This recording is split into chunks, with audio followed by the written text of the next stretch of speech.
Warning. Warning. You are entering a territory far from your safe space. You must turn back now, or you will become informed. Go. Now.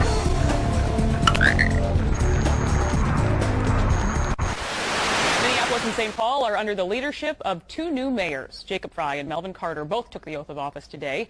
Frey spent the last 4 years on the Minneapolis City Council. Carter, who is also a former city council member, is now the city's first African-American mayor. And Esme Murphy has more on the start of their tenures. We saw a lot of passion from Melvin Carter in his speech today, Esme. Absolutely, Liz. The word that comes to mind is fiery, and the more than 1,000 cheering supporters who came out to see him sworn in loved it. Now, the swearing in had more of a feel of a campaign rally and took place at St. Paul Central High School, which Mayor Carter graduated from just 20 years ago, and where he was voted back then most likely to succeed. I, Melvin Carter III. The 38-year-old was sworn in on a family Bible surrounded by his wife and their 5 children. So help me God. Oh, nigga, you gay! The speech was part tribute to his own family's rise. My love for St. Paul goes back 100 years to when my great-grandparents fled here from the hatred and violence of the Deep South. And a call to action. St. Paul is a city with momentum, but we are also a city of deep inequity. He blasted a national culture ingrained in racism, citing the little-used third stanza of the Star-Spangled Banner. Our national anthem, our national freedom song, is an ode to slavery. He said his immediate priorities include a review with St. Paul Police of their deadly force policy, as well as raising the city's minimum wage to $15 an hour. Another initiative is for St. Paul's youngest. I will propose a partnership between business, philanthropy, and nonprofit leaders to start every child born in St. Paul with $50 in a college savings account.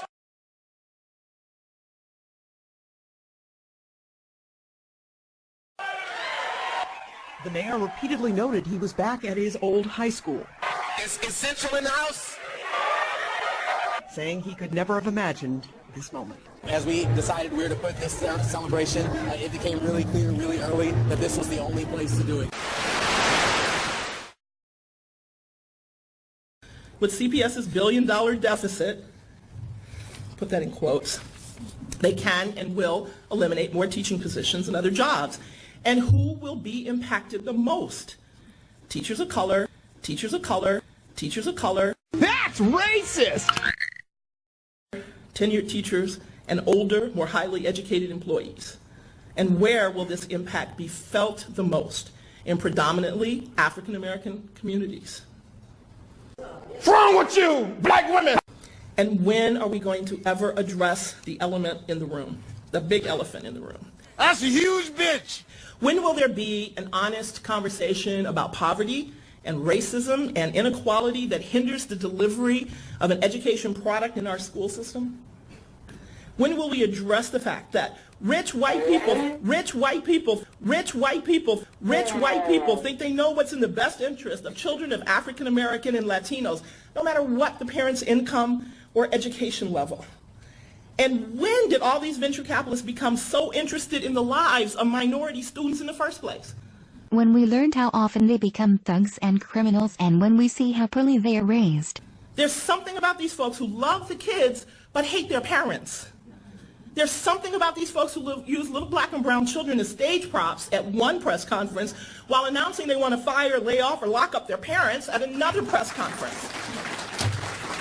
If you look at the majority of the tax base for property taxes in Chicago, they're mostly white, who don't have a real interest in paying for the education of poor black and brown children. Aren't you the ones boycotting white-owned business? Then do it yourselves. We don't want to say that out loud, but if you go in certain communities, and before I had locks and people didn't exactly know who I was, I heard this stuff on a regular basis. And the conversations are they don't want to pay. Boycott racism and hate by boycotting the Confederate 901 rally and caravan.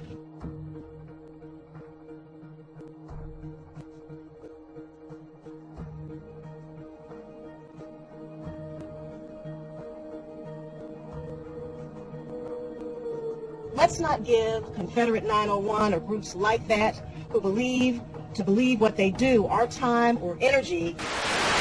And Mike, just to be clear, this Kings team is part of a rec league and is not affiliated with the Kings local school district. However, they did play home games here, and many of the players on the team are Kings high school students. Now, the name of the team is a sexual reference that we won't be repeating here on WLWT.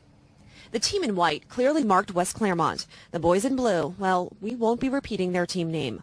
A sexual innuendo was printed across the front of their shirts, as parents of the opposing team saw for themselves yesterday. It's more of a joke to them than anything else.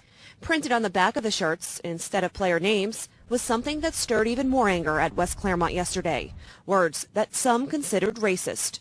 It's not so much about even if we had black students, like, or African-American students or any minorities, like our kids were offended. Like, Tony Rue immediately brought West Claremont's concerns to the league rep's attention. I think he called people above him, and about midway through the second quarter, he came and got the ref's attention and told him the game was over. It was called, that we weren't going to be a part of it. Game over and season over for the Kings team.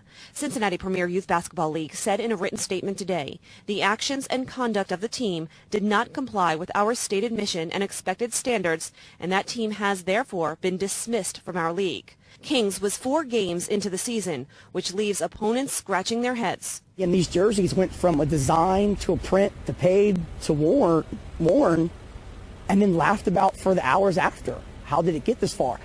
I don't know that answer. How did it get that far?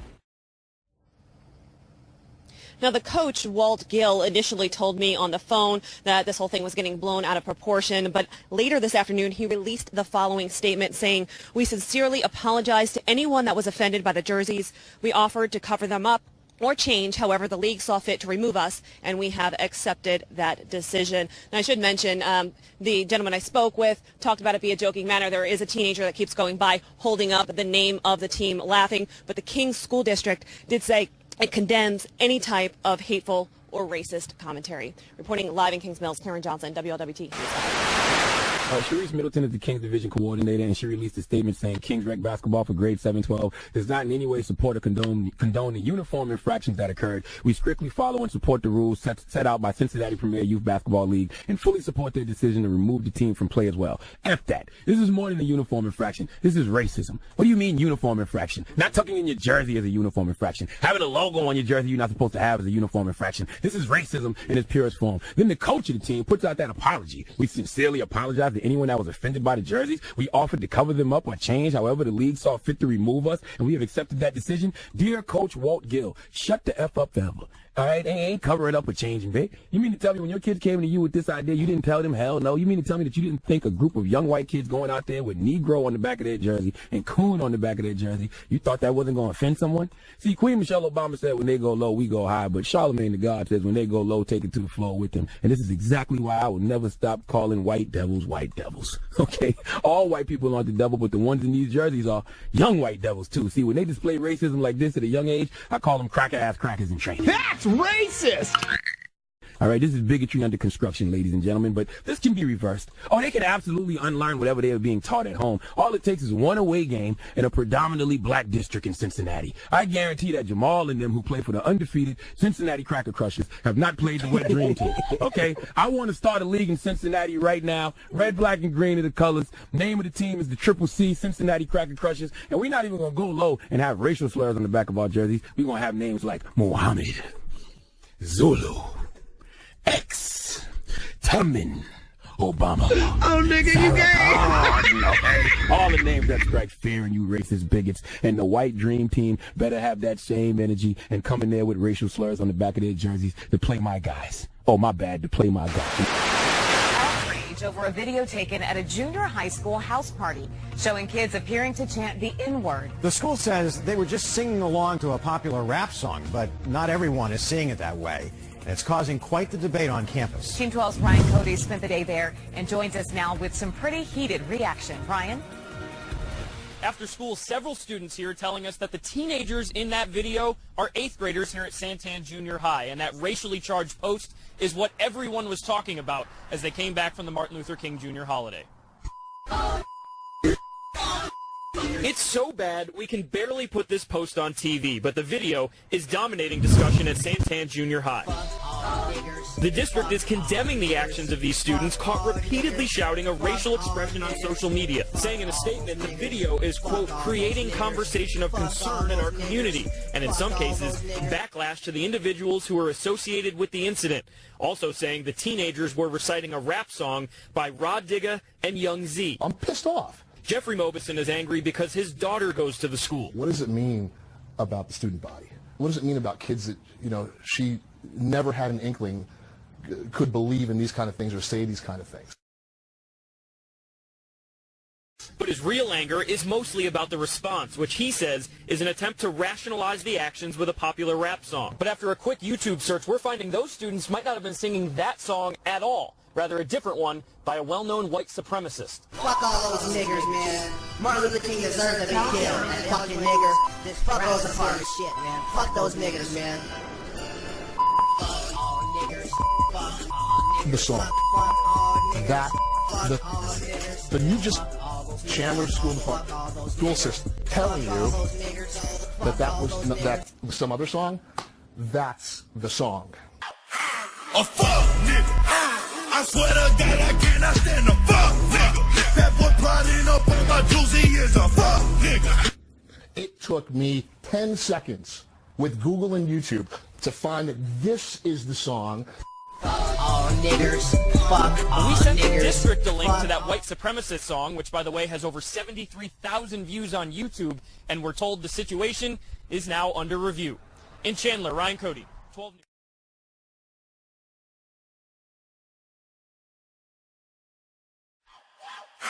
A fuck nigga.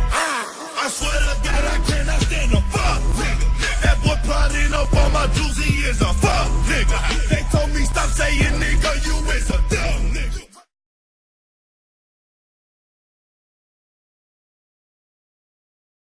But I don't say what up, y'all niggas, cause I don't really trust y'all niggas. I'm feeling like fuck y'all niggas. Fuck y'all niggas. I ain't fuck y'all niggas. Fuck y'all niggas. Fuck y'all niggas. With no rubber, big long dick has been a long ass struggle after all that hustling.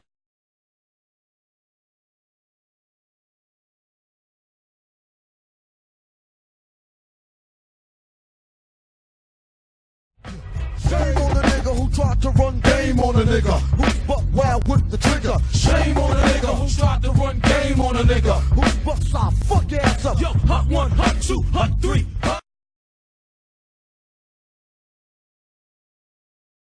Fuck y'all niggas. I knew from the gate not to trust y'all niggas. You act like I won't break and bust y'all niggas. You wanna be tough, y'all niggas? I had about enough of y'all niggas.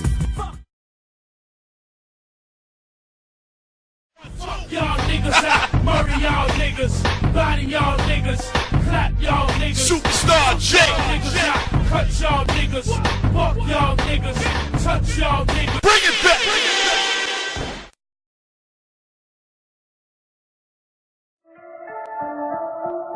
I don't fuck with y'all niggas. I don't fuck with y'all niggas.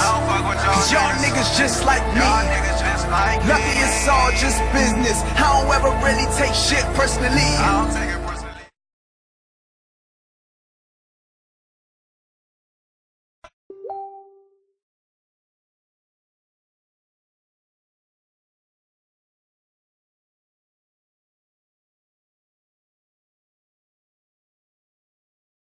I got Latino niggas and I got my black niggas. Don't matter your skin color, white or black, you get this bullet. A Georgia town divided by race and its mayor now demanding changes. Hey Stan, it's raining outside. Would you prefer that we don't talk about that either? I mean, come on, Stan. That's what people are talking about around the dinner table, in a lot of homes, in the diners. Race is something that it's okay. And I think there are a lot of people who will look at this conversation tonight and say there are some people who are, you know, the wailing and gnashing of teeth at the idea that Atlanta may have a white mayor, and they would say, if you had this conversation on the other side of it, and people were saying, oh, what if we end up with a black mayor? That would be considered a racist conversation. So I think we're hearing from a lot of people who feel that way too. Two different things. I don't think they're two different things at all. It's exactly the same thing. Because from the beginning of time, you have had more, well, in America. Okay, in our in time. America. No, that's not the beginning of time. Okay. Well, come on. Let's talk about that. Let me finish, okay? Since the beginning of America, we have deep-seated roots in slavery and segregation and Jim Crow and everything else, so it's really not the same thing. It's okay for black people to celebrate that culture. And it's And okay. be proud of it. Yes, and that's not but the and same. it's not okay It's for not white the people same. to celebrate? It's not the same conversation. That's a pivot right there. And I think that, It's not the same I think that's why conversation. people You said it was think racist. on one end it's racist and on the other end it's He's not. doing us a hard rap because He- this could go on it all could. night. It goes It on could. behind the scenes. One by name of Kathy Ray emailed me. We're going to put that email on the screen, and then I'll comment after it. But I think it's fair for people to see what she wrote and get my response. I'll leave it at that. You need to be fired for the race-baiting comment you made tonight. It's okay for blacks to discuss certain subjects, but not whites. And then it goes on. Let's pull up the rest of it. Okay, so really, you are what I call a, now she tried to write the N-word, but she spelled it. I wish we would just put it on the screen. It's after 9 o'clock at night. People have the right to see it.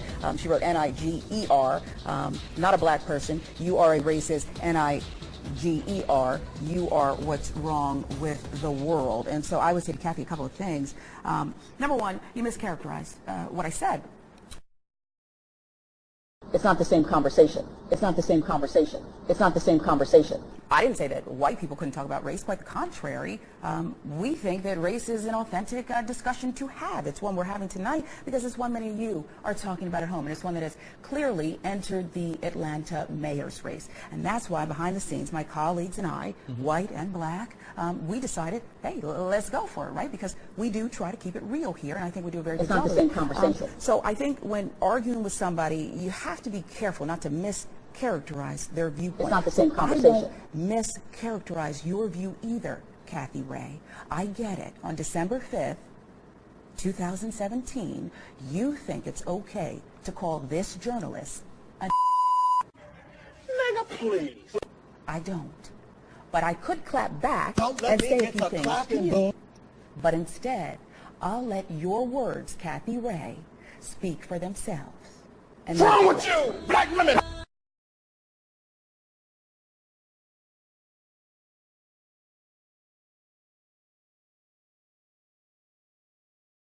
Demanding changes. 5,000 people live in the town of Camilla. It's in the southwest portion of the state of Georgia. 70% of them are black. CBS 46 reporter Brittany Miller traveled to Camilla today, where the city's mayor is working to root out decades of institutional racism. We're looking for all the city personnel. When the mayor of Camilla, Georgia, and attorney Benjamin Crump came face to face with city manager Bennett Adams, there was an immediate demand for answers. We've got African Americans in department head positions. Department head position? That's correct. What department? We've got a captain in the fire department that's a black. Mayor Rufus Davis says a black isn't enough. He tells me his city is more than 50% African American, but there's little opportunity for black people to have city jobs. The city manager has different data. I said, I don't know the exact number of minorities that are represented in that 100. I was about to say, I think it's approximately 45 to 50. Percent? We do know the Camilla police force had no black officers. We've sent black recruits to the post certification and they've not been able to pass. We've sent black recruits to the post certification and they've not been able to pass. We've sent black recruits to the post certification and they've not been able to pass. Adams says one black person passed in just the last few weeks. Coincidentally, it's been about a month since Mayor Davis first brought attention to what he calls discriminatory patterns and practices throughout Camilla. His clearest example was the Oakview Cemetery. My city is 70% African American. However, blacks cannot be buried next to whites in the city-owned cemetery. A fence separating blacks and whites was taken down last week. The next step is getting a hold of city records to investigate and destroy the so-called invisible barriers throughout this southern Georgia city. This is about the future generations more than anything. The city manager says the city does not discriminate based on race. Other residents argue the cemetery was never segregated. They say one side was free of charge and the other simply wasn't. One side was free of charge and the other simply wasn't. One side was free of charge and the other simply wasn't. Of course, the mayor can investigate all of that once he gets a hold of all of those records. And if he does not get the information he needs, he says the city of Camilla can surely expect a lawsuit. In Camilla, Brittany Miller, CBS 46 News. controversial bill is currently working its way through City Hall, designed to regulate stop-and-go liquor stores. Now, one part of the bill would force business owners to take down bulletproof glass inside their stores. Here's the question. At what cost to their safety? Fox 29's Jeff Cole's live at City Hall. Jeff. Lucy, that is exactly the question. In a city that struggles with gun violence, there is a bill going through City Hall here that would take down some of the plexiglass. Now, merchants say this is a question of safety. A city councilwoman says no, it's dignity for her constituents. Broad Deli sits on the corner of the 2200 block of North Broad. Outside, there are high-intensity lights to illuminate loiterers. Inside, a wall of bulletproof glass separates customer from workers. The most important thing is our safety and the public safety. Rich Kim's family has run the deli, which sells soda, snacks, meals, and beer by the can for 20 years. He says the glass went up after a shooting and claims it saved his mother-in-law from a knife attack. Now, he may be forced to take some of the barrier down. If the glass comes down, the crime rate will rise, and there will be a lot of dead bodies. A bill moving through City Council reads, no establishment shall erect or maintain a physical barrier. It's called the Stop and Go bill and is being offered by City Councilwoman Cindy Bass. But right now, I think the plexiglass has to come down. She wants to put some controls on these small stores that she says sell booze, very little food, and other source of trouble in her district. We want to make sure that, that there isn't this sort of indignity, in my opinion, to serving food through a plexiglass only in certain neighborhoods. Rich Kim resents the charge. Stores like this attract loiterers and argues calls to police are often met with a slow response. Mike Chow runs a nonprofit supporting Korean-owned businesses. He plans on raising $100,000 to fight the measure. I do think it's a bad bill that will endanger Korean Americans. Bass says she's battling for her constituents. Kim argues, as a Korean American, he's being targeted. This bill targets Korean Americans. Absolutely. That's nasty. Targets Korean Americans. We own these shops. That's nasty. And our lives will be put in danger by this. Absolutely not. Absolutely not. I can tell you I find that offensive. She says she finds it offensive that anybody would claim that she's targeting Korean Americans. Bass says that more cameras, a security guard, a security wand may answer some of the security issues. Mr. Kim says have the police guarantee his safety. He'll take the plexiglass down tomorrow. Live at City Hall, we'll have more at 6. I'm Jeff Cole.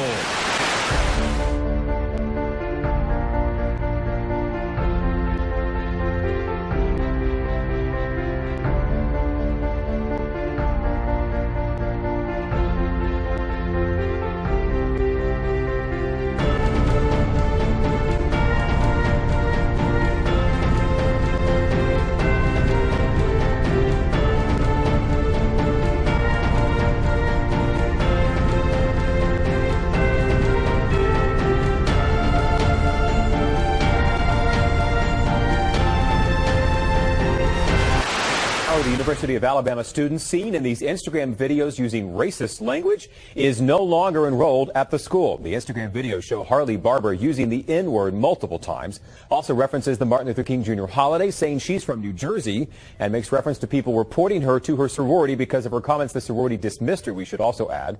University President Stuart Bell in a new statement calling the videos, quote, highly offensive and deeply hurtful, and says we hold our students to much higher standards and apologize to everyone who's seen the videos and been hurt by this hateful, ignorant, and offensive behavior. This is not who we are. It is unacceptable and unwelcome here at UL.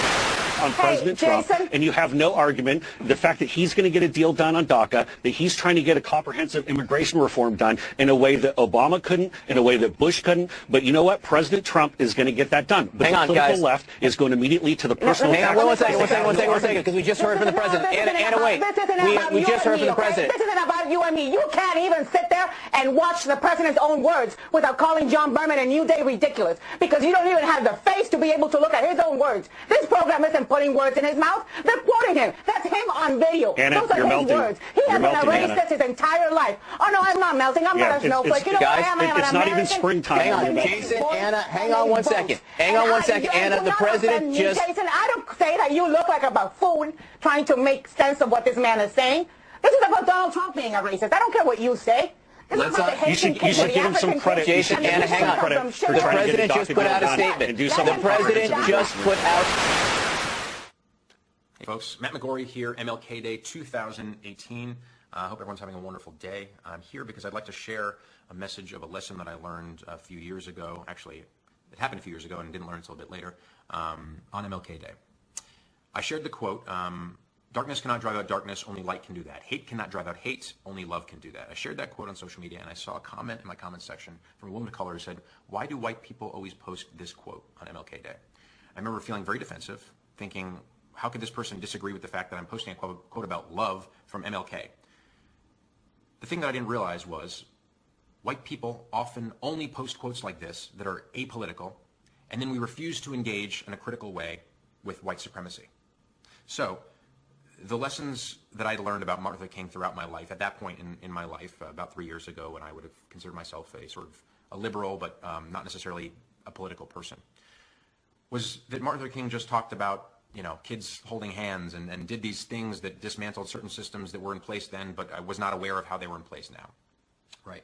The problem with this apoliticized legacy is then it lets us off the hook, right? Because when I can post about love, driving out the love, and say, oh, I do feel love, I have a lot of love, and I hate racism, I hate the Ku Klux Klan, then it actually lets me off the hook from thinking deeper and more critically about the ways that I can work to end white supremacy in my own life, in myself, between my friends and my family, including liberal folks, in the institutions that I live in, even when you live in fairly progressive cities like Los Angeles or New York. Los Angeles, that has the most murderous police department in the country and is now expanding a $3.5 billion jail plan instead of giving this money to communities. So there's white supremacy everywhere, right? And it's well worth dismantling and investigating everywhere. I'd like to share with you another quote that most white people have not critically engaged with, but is one of Martin Luther King's as well. He said that whites, it must be frankly said, are not putting in a similar mass effort to re-educate themselves out of their racial ignorance. It is an aspect of their sense of superiority that the white people of America believe they have so little to learn. So what I'm really asking for us to do today is to think about his actual legacy, right? Not as a sort of depoliticized Easter Bunny figure who just talked about black and white kids holding hands and that was it, but the radical revolutionary freedom fighter who made people uncomfortable, who is on the FBI's most wanted list for most dangerous man in America, and to really engage with that and think about that, what that looks like for today. Because for me, if I want to honor his legacy, as I have worked to do in the last few years, I really need to constantly be educating myself, to educate myself on what I can do to be a better ally, to amplify the voice of people of color, to investigate how white supremacy shows up in my own life, among my friends and my family, and to really actually be active, right? To get out in the streets in a way that if you read Martin Luther King's letter from Birmingham jail, you will see very clearly outlined that this was not a guy who was afraid of tension. And in fact, he said that we needed tension, right? So I'm engaging in all these white folks out here, all of you at home, to really think about what it means to engage in that discomfort and that tension of going to the next level of really facing white supremacy. Why is he so stupid? Why is he so stupid? I ask myself that every day. They were located near rivers and coasts. That made them very vulnerable then to the Europeans because they would have easy access to those areas. So many of the West Africans, given the proximity to the sedentary lifestyle, were vulnerable to capture and enslave them and take them across or go to the New World where they were slaves. Sorry, I just have one question. How many of these, slaves that were brought over were already slaves in Africa? That's a great question, and I don't know the answer.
And as always, thank you for watching. If you like this video, please consider subscribing. Also follow us on the usual media for more and interesting information like this.